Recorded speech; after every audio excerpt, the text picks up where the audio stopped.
નમસ્કાર, સ્વાગત છે આપનું ડીટીવી ન્યૂઝમાં। દાહોદની ઝેડએક્સ મેડિકલ કોલેજ એન્ડ હોસ્પિટલની એમબીબીએસની પ્રથમ બેચની ગ્રેજ્યુએટ સેરેમની ઉજવાઈ। દાહોદની ZX medical college and hospital ખાતે એમબીબીએસમાં 2018ની પ્રથમ બેચના 150 પૈકી 147 વિદ્યાર્થીઓની આજે પ્રથમ સ્નાતક ઉજવણી કાર્યક્રમ રાખવામાં આવ્યો હતો, જેમાં આરોગ્ય વિભાગના કમિશનર હર્ષદ પટેલ, શ્રી ગોવિંદ ગુરુ યુનિવર્સિટીના વાઇસ ચાન્સેલર પ્રોફેસર પ્રતાપસિંહ ચૌહાણના અધ્યક્ષસ્થાને કાર્યક્રમ યોજાયો। 2018માં જ્યારે અમે અહીંયા આવ્યા ત્યારે એક સપનું લઈને આવ્યા હતા અને એ સપનું આજે અમારું સાકાર થાય છે। અમે લોકો આજે ડૉક્ટર બની ગયા। સાડા 5 વર્ષની મહેનતથી અમે લોકોએ આજે અહીંયા પહોંચ્યા છે। એમાં સૌથી મોટો સહકાર અમારા મા બાપનો છે, જેને અમને સાચી રાહ બતાડી અને અમને હંમેશા મદદ કરી છે। અને સાથે આ ઝાયડસનો છે, જેની બધી faculties, dean sir, CEO sir, જેમને હંમેશા અમને સાચો રાહ બતાડી અમને મદદરૂપ રહ્યા છે।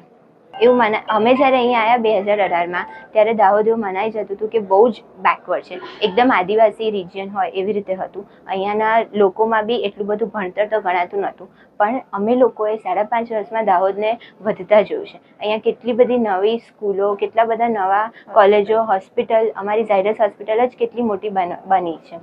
એના ઉપરથી અમે એના સિવાય બી અહીંયા આખું દાહોદને ડેવલપ થતાં સ્માર્ટ સિટી બનતા જોયું છે। રસ્તા, દુકાનો, લોકો બધામાં અમે આગળ વધતા જોયું છે।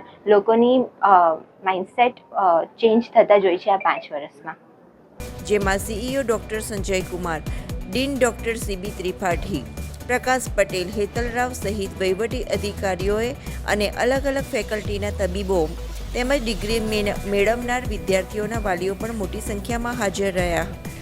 2018માં અમે લોકો અહીંયા ડૉક્ટર બનવા આવ્યા હતા અને બધા એવું કે બધાથી અમને ખબર પડતી મોટા થતા કે ડૉક્ટરને આખા સોસાયટીમાં કેટલી રિસ્પેક્ટ મળતી હોય છે અને ડૉક્ટર કેટલું મોટું પાર્ટ પ્લે કરે છે આપણી સોસાયટીમાં।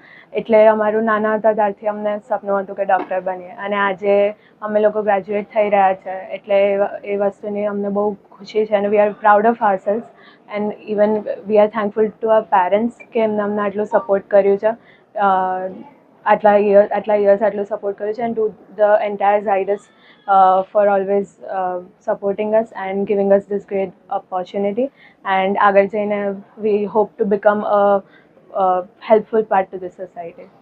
ઉપસ્થિત મહાનુભાવોના હસ્તે તમામ સ્નાતકોને ડિગ્રી એનાયત કરવામાં આવી હતી। આ પ્રસંગે ડિગ્રી મેળવનારા નવા બનેલા તબીબો અને ખાસ કરીને તેમના વાલીઓમાં ખૂબ ખુશી જોવા મળી રહી હતી। કેટલાકની આંખોમાં હર્ષના આંસુ પણ જોવા મળી રહ્યા હતા। વિદ્યાર્થી કાળમાંથી તબીબી ક્ષેત્રે પગલું ભરી રહેલા દરેકના ચહેરા ઉપર ખુશી જોવા મળી રહી હતી। आज 25 अप्रैल 2024 को हमारे कॉलेज में जो 2018 बैच के स्टूडेंट थे, जो जिनको हम लोग पायनियर बैच बोलते हैं, उनका पहला कॉलेज का फर्स्ट ग्रेजुएशन डे सेरेमनी हम लोगों ने हमारे कॉलेज कैंपस में सेलिब्रेट किया, जिसमें हम लोगों ने जो डिस्टिंग्विश या डिस्टिंक्शन जिन बच्चों को मिला था उनको गोल्ड मेडल और बाकी सर्टिफिकेट्स हमने उनको डिस्ट्रीब्यूट किए, एक एक को बुला करके। हर एक बच्चे अपने पेरेंट्स के साथ में आए थे। काफ़ी अच्छा रहा ये कार्यक्रम और काफ़ी सक्सेसफुल रहा ये कार्यक्रम। इन बच्चों ने अपना इंटर्नशिप भी कंप्लीट कर लिया है, अभी वो अपनी ज़िंदगी की नई शुरुआत करेंगे कहीं। Thank you so much. मैं हम कॉलेज की तरफ से उनको सबको ऑल द बेस्ट बोलता हूँ और उनकी शुभकामनाएं देता हूँ। Thank you so much.